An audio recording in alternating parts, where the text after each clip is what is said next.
I once saw an interview with an African American male who joined a biker gang. And when he was asked, how did you get this idea into your head in the first place? What made you decide that you wanted to be a member of a biker gang? He said, when he was a kid, when he was a small child, he saw a member of this gang leaning on his motorbike on the block, and this guy apparently had the affections of beautiful women and just looked so cool and looked confident, looked dangerous, and he thought, that's what I want to be when I grow up. This isn't just something that happened once. Apparently in his neighborhood, members of this same gang were around every so often. And on some level, it was just aesthetic. It was just something he idealized. The surprising thing is not that he was an African-American male, but that this particular biker gang had as its main symbol the Nazi swastika. Unusual combination of things. And I think very few members of that biker gang were black or were African American, although they disclaimed, and I believed them, they were not white supremacists, or maybe not anymore. I don't know. The role of fantasy in the life of the adult mind is something I'm really skeptical about. We encourage children to live rich, vivid lives of fantasy at our peril. We think it's harmless or even virtuous to encourage children to imagine all the things they can become, and you don't really stop to consider what if a child becomes powerfully attached to the fantasy that they can become a member of a biker gang, because they can. That fantasy is quite attainable, whereas becoming an astronaut, much less common than 1 in a million. Biker gangs on your corner, sign up now. I wonder which group has a better sex life, to be quite honest with you. There are a lot of ways in which joining a biker gang might be more rewarding, at least in the short term, for young people. The role of fantasy, as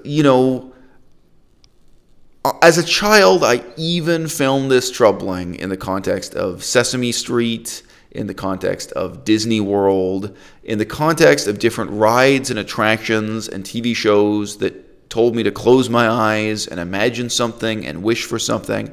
And it seemed to me like this was the culture of Christian prayer that had somehow escaped from the church basement, still with a chain attached to one ankle, rattling behind it as it ran, and went straight down the block into the modern American shopping mall to start turning a profit. Somehow, fantasy and marketing fantasy to children have become the, fulcrum of the American economy.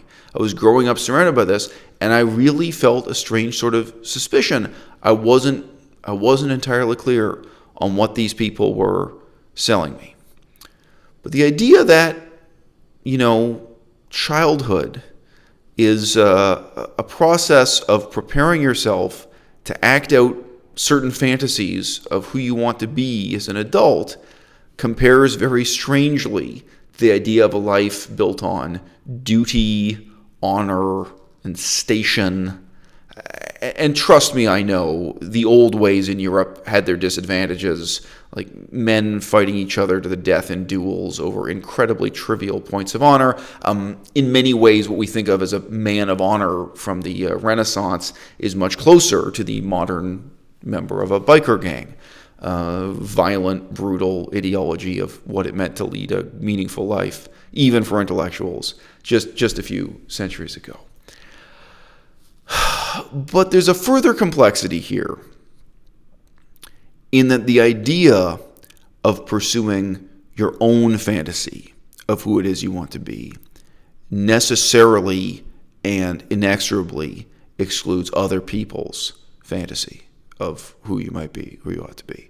The young man who joined the biker gang, probably not his parents' fantasy of who he ought to be, probably not his first girlfriend's fantasy of who he might be or who he ought to be. And we're going through a period of time now where the triumph of the gay rights movement, which I celebrate 100%, the triumph of gay rights in a country like Canada, in a country like the United States, has led to a period of adulation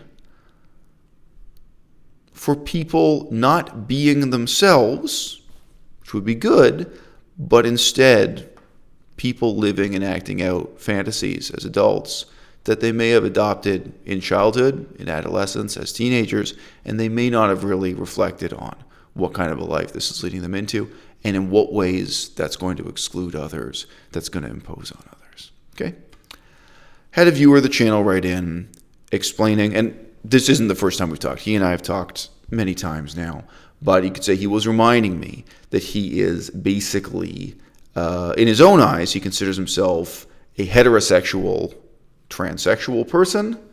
And when I say this, the terminology is quite confusing. There are 4 or 8 different combinations of genders that might conjure up in your mind's eye. So he's someone who was born biological male. He currently dresses and presents himself in public as male, but he feels in his heart of hearts that what he'd like to do is dress and present himself as female, while at the same time he wants to be in heterosexual relationships. In this context, meaning he would play the male role and would date women who were conventionally attractive women who dressed as women and presented themselves as women, that he would continue having a heterosexual sex life.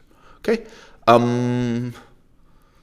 It is quite possible in the next 10 years we will see the single category transgender break down into 4 or 8 different categories so that we don't have to have this kind of clarification of terms. Like even when people say, like if you say he's a heterosexual male transgender, wait, do you mean male to female? Do you mean it's someone living dressed as a woman who wants to be heterosexual in the sense of being with a man? So there's some disambiguation to come, I think, for that movement and that community, even if it's just to economize on words and avoid confusion in these discussions. And, the first and most significant thing is that this guy was writing to me asking for advice about what he should do next, rather than the myriad personalities he could write to here on YouTube who would be eager to tell him that the most important thing in life is to live out your dream, is to act out those fantasies. That if this is a fantasy you have, you've got to live it out at all. If this is what you want to be, if this is what you think will make you happy, then pursue your dream, act out that fantasy. Don't think about anything else. Let the fantasy become your identity. There are many, many people of many different sexual persuasions and ideological persuasions. Again, even just within YouTube and across the internet, he could have asked for advice and who would have just given him positive encouragement to go ahead and start living dressed as the other gender. And he wrote to me, and I pointed out to him, look, you wrote to me, you chose to write to me asking for this advice because you already know what I'm going to tell you. And what I'm going to tell you is there are a lot of things in life that are more important than acting out your own fantasies. There are a lot of things in life more important than indulging your own desires, including, if you don't want to be alone, other people's fantasies and other people's desires. So if what you want is to live as a heterosexual man with a heterosexual woman in your life, right? Whoever that woman is, currently unknown, a hypothetical person you're going to meet in the future, that means that you're committing to be willing to cater to her desires, to cater to her fantasies, to cater to her expectations.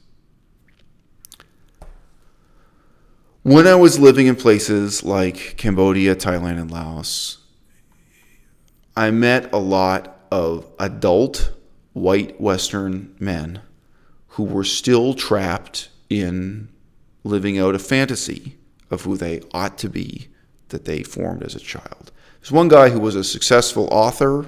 I could tell his whole story, but I'm not going to. He was a white Western man, then more like 50 years old. And, probably when he was about 10 years old, the Rolling Stones were at their peak, maybe I'm stretching the decades here a bit, but he obviously at a very young age decided that he wanted to look just like Mick Jagger, the lead singer of the Rolling Stones, and he really did it. I've got to say, he nailed that look. So he was a white man in Southeast Asia.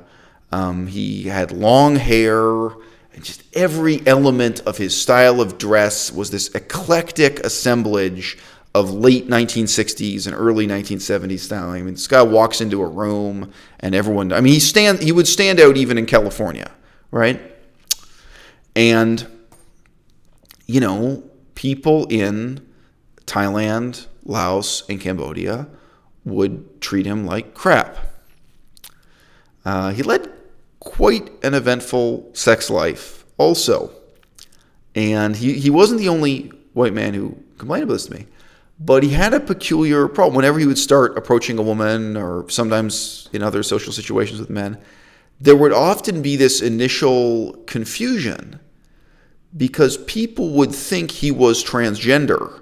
People would think he was a man trying to present himself as a woman and just doing a really bad job at it. And it wasn't just the long hair, by the way. It's true. Always with Mick Jagger, there were certain kind of feminine elements in this guy's. I could see why, like, from their cultural perspective. And let me just say this. Thailand is the most accepting country for transgender people. Okay, Thailand and Laos together are tied. They're incredibly accepting. They're incredibly positive. But, like, when he would be talking to women, or sometimes men would be coming over talking to him, the assumption would just be like, oh, okay, so you're a transgender person, kind of. And from his perspective, he's still acting out a childhood fantasy. This is something macho and strong and butch, and that's not what it means here. And he complained to me about the different kind of harassment. Now, look, I'm not saying your fantasy means nothing. I'm saying it means something to you. And if your highest priority is living out your fantasy and gratifying your desires, then you're going to live alone.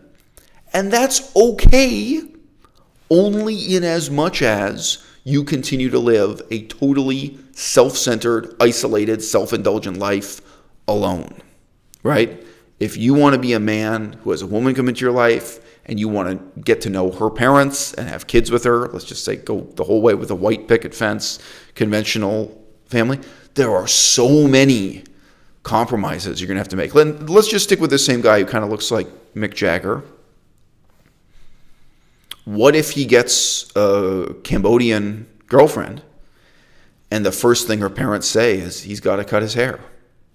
There's no way I'm going to let a guy like that have wedding photos with my. That's it. Now, for him, it's not even a gender identity, but it is an identity. And I think it's an identity in that guy's case that he got hung up on, as a child. He got committed to in a lot of the same way as that guy joining a biker gang. There's just an idea of strength and the role. And there's a fantasy of what kind of adult he wanted to be built in there. And for some kids, that's wearing a long leather trench coat, dressing like Neo from The Matrix. They're a child. They watch that movie, The Matrix, and they think that's what it means to be. That's the kind of adult I want to be. I want to have sunglasses and a suit, and I want people to respect me, and I want people to talk to me a certain way. There are all these different roles that people get out of movies.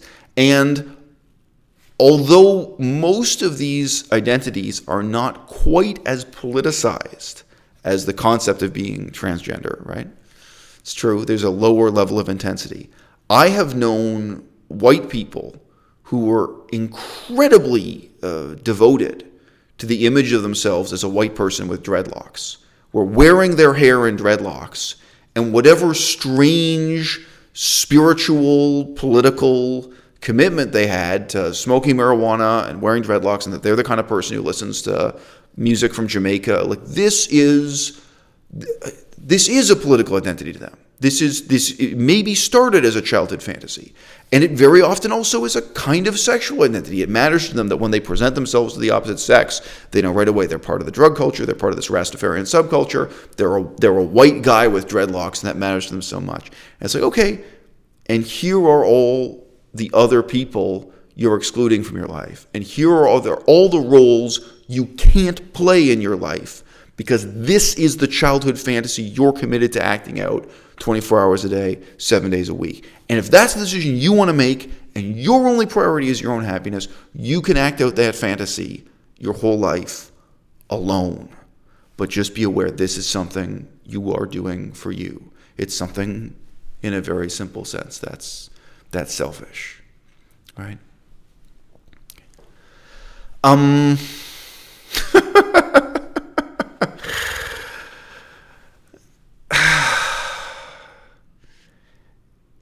You could ask the guy who's a member of a biker gang, do you love someone enough to quit this biker gang? That particular guy is wearing a jacket with a swastika on it every day. What if you fall in love with you have a Jewish girlfriend? Would you stop wearing this jacket for her or for her parents just to make her? Would you do it for that reason? Whatever the details are about this biker gang letting you in. You could ask the guy with dreadlocks, do you think you could ever fall? Do you think you'd ever love someone enough to shave your head, to stop having dreadlocks, to stop smoking marijuana, to stop being involved with this Rastafarian religion or something? And you could ask the guy who dressed up like, the lead singer of the Rolling Stones every day, some kind of similar question, all right? The problem is all of us in life have to ask this about hypothetical people that we're excluding all the time, and hypothetical opportunities we're excluding all the time, and we don't even know who they are or if we care about them or if they could ever care about us, all right? And this applies to me also, okay? I had to make a decision when I first started even writing on the internet. Am I going to alienate others? Am I going to be really honest about my opinions and my positions and my convictions in a way that makes enemies, that makes people hate me? Or, like 90% of YouTubers, am I going to kind of engage in virtue signaling or, follow the crowd or mask my real opinions and just be positive and encouraging towards everyone and make friends and live a life of half-truths to avoid that? And, my personal commitment to keeping me real, that's a good way to put it though. My personal commitment to keeping it real means that I'm alienating others all the time in the same way that having dreadlocks is going to alienate others. But we're not talking about alienating the same people, right? I made the decision that I'm going to live my life in a way where I'm comfortable with being hated for who I really am. I'm more comfortable with that than people hating me for who they assume I am or who they imagine I am when they're wrong. All right? I don't get to choose whether I'm hated or loved. I get to choose whether I'm known or unknown. I want to play the game that way, and as a result, I have fewer people in my life. I have fewer friends. I have more enemies. I have fewer women who could potentially or actually love me. There are fewer men who'd want to play a game of chess with me or, have a conversation with me, so on and so forth. Keeping it real is a lonely road. So my advice to this heterosexual, transgendered man who's considering living as a woman, dressing as a woman to some extent, while he still wants to romance heterosexual women, is precisely this. If what you want is only to be with a heterosexual woman who will also accept you or also be attracted to you in your role as a transgender man, if that is very specifically what you want to the exclusion of all else, then you can make that same commitment I made to keeping it real. You can get on that path. You can walk that lonely road, knowing that's something like 1 in a million. It exists. It absolutely exists. And right now, you can Google or search around YouTube, and you can find couples like that where the woman is completely conventional and heterosexual, and the man is a transgender man, so living as a woman and so on, and where they get along and it works, or even maybe turns her on and she's into it, okay? It may be 1 in a million. It's out there. I would not even say you can find it. Maybe you can find it, and maybe it's a long, lonely road, and you're one of the people who never finds it, and that person never finds you, all right? But if you want to live a life where you're really open to meeting and getting to know people of the opposite sex or the same sex, where that's not going to be a barrier, where that's not going to alienate others, where that's not going to preclude those relationships. You know, a very large percentage of heterosexual women want to be with a man who is masculine, who presents himself as masculine in every way, right? In ways both subtle and obvious. And yes, there's the potential after a woman falls in love with you that she acts out fantasy with you. I'm not saying you have to live a lie in the bedroom or what have you, but the question really is that something that's going to be a fantasy once in a while on a weekend that you act out with a girlfriend, or I don't know, once a month or whatever it is? Or is that a fantasy you're so committed to that you're going to act it out 24 hours a day, 7 days a week? And turn the equation around. Would you accept someone else in your life if that were the price? Would you be willing to accept a woman in your life if she had a diaper fetish, where she wanted to wear a diaper and pretend that she was a newborn baby because that's what she was into, and she wanted you to act out that fantasy with her again and again and again? Choose your own fantasy, choose your own fetish. Imagine something that really challenges you. Imagine something that turns you off, whatever it is. How would you cope with a world where anyone else around you, let alone everyone else around you, were in a completely self-centered way set on acting out a fantasy in the pursuit of their own desires to the exclusion of all else, and where they presume to impose on you in asking you to play your part in acting out their fantasy?